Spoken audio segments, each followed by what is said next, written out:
ഇനി ഞാൻ വന്നിരിക്കുന്നത് സോയ ചങ്ക്സിന്റെ റെസിപ്പി ആയിട്ടാണ്. അപ്പോൾ ചെയ്തെടുക്കുന്നത് എങ്ങനെയെന്ന് നോക്കി വരാം.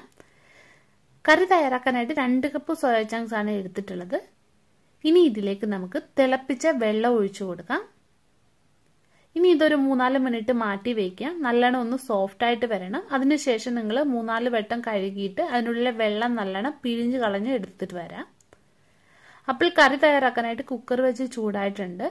ഇനി ഇതിലേക്ക് എണ്ണ ഒഴിച്ചു കൊടുക്കാം. എണ്ണ ഒന്ന് ചൂടായിട്ട് വരുമ്പോൾ സവാള അരിഞ്ഞത് ചേർക്കാം. 2 സവാള അരിഞ്ഞെടുത്തതാണ്. സവാള വഴണ്ടു വരുന്ന സമയം കൊണ്ട് മസാല അരച്ചെടുക്കാം. ഒരു മിക്സി ജാറിലേക്ക് 5-6 വെളുത്തുള്ളിയുടെ അല്ലി ചേർക്കാം. പിന്നെ ഒരു ചെറിയ കഷ്ണം ഇഞ്ചി ഇതൊന്ന് അരിഞ്ഞിടുവാണ്. പിന്നെ 2 പച്ചമുളക് ചേർക്കാം.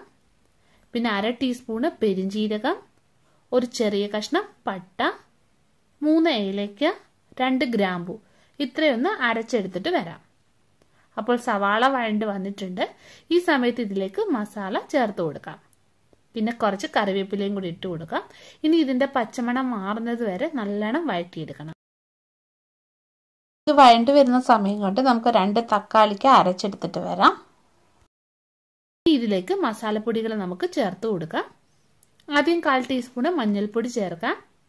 പിന്നെ 1.5 ടേബിൾ സ്പൂണ് മുളക് പൊടി ചേർക്കാം. ഇത് കാശ്മീരി മുളക് പൊടിയാണ്, അധികം എരിവില്ലാത്ത മുളക് പൊടിയാണ്. പിന്നെ 1.5 ടേബിൾ സ്പൂണ് മല്ലിപ്പൊടി ചേർക്കാം. പിന്നെ വേണ്ടത് 1/2 ടീസ്പൂണ് കുരുമുളക് പൊടിയാണ്. മുളക് പൊടിയൊക്കെ നിങ്ങളുടെ എരിവിനനുസരിച്ചിട്ട് വേണം ചേർത്ത് കൊടുക്കാൻ. അപ്പോൾ പൊടികളൊക്കെ മൂത്ത് വന്നിട്ടുണ്ട്. ഇനി ഇതിലേക്ക് അരച്ചു വെച്ചിരിക്കുന്ന തക്കാളിക്ക ചേർക്കാം. ഇത് 2 തക്കാളിക്ക അരച്ചെടുത്തതാണ്. ഇനി ഇത് നല്ലോണം ഒന്ന് വഴണ്ട് വരണം. ഇതിനുള്ളിലെ എണ്ണയൊക്കെ നല്ലോണം തെളിഞ്ഞു വരണേ. അപ്പോൾ ഇത് വഴണ്ട് വന്നിട്ടുണ്ട്. ഇനി ഇതിലേക്ക് കഴുകി വൃത്തിയാക്കി വെച്ചിരിക്കുന്ന സോയ ചങ്ക്സ് ചേർത്ത് കൊടുക്കാം. കഴുകി എടുക്കുന്ന സമയത്ത് ഈ സോയ ചങ്ക്സിലെ വെള്ളം നല്ലോണം നിങ്ങൾ പിഴിഞ്ഞ് കളയണേ. എന്നാൽ മാത്രമേ ഈ മസാല നല്ലോണം ഈ സോയ ചങ്ക്സിൽ പിടിച്ചു കിട്ടത്തുള്ളൂ. അപ്പോൾ ഇത് നല്ലോണം ഇളക്കി എടുത്തിട്ടുണ്ട്. ഇനി ഇതിലേക്ക് ആവശ്യത്തിന് ഉപ്പും കൂടെ ചേർത്ത് കൊടുക്കാം. ഇനിയും വേവാൻ ആവശ്യമായിട്ടുള്ള വെള്ളം കൂടെ ചേർക്കാം.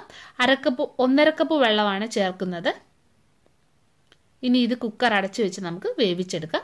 ഒരു വിസിലിനുള്ളിൽ ഇത് വെന്ത് കിട്ടും. ഇനി ഇത് കുക്കർ തുറന്നു നോക്കാം. സോയ ചങ്ക്സ് വെന്ത് വന്നിട്ടുണ്ട്. ഗ്രേവി കുറച്ചാണ് ഞാനിത് ചെയ്തെടുത്തിട്ടുള്ളത്. കുറച്ച് ഗ്രേവിയിൽ ചെയ്യുമ്പോഴാണ് നല്ല ടേസ്റ്റ് കേട്ടോ. ഇനി ഇതിലേക്ക് കുറച്ചുകൂടെ കറിവേപ്പില ചേർക്കാം. അപ്പോൾ സോയ ചങ്ക്സിന്റെ കറി തയ്യാറാക്കി എടുത്തിട്ടുണ്ട്. നിങ്ങൾ ഇതുപോലെ ഒന്ന് ചെയ്ത് നോക്കണം. ചോറിൻ്റെ കൂടെയും ചപ്പാത്തിയുടെ കൂടെയൊക്കെ കഴിക്കാൻ സൂപ്പർ കറിയാണ്. പിന്നെ വീഡിയോ ഇഷ്ടപ്പെടുകയാണെങ്കിൽ ഒന്ന് ലൈക്ക് ചെയ്യാനും ഷെയർ ചെയ്യാനും മറക്കല്ലേ. അപ്പോൾ നമുക്ക് വീണ്ടും മറ്റൊരു നല്ല റെസിപ്പിയുമായിട്ട് കാണാം.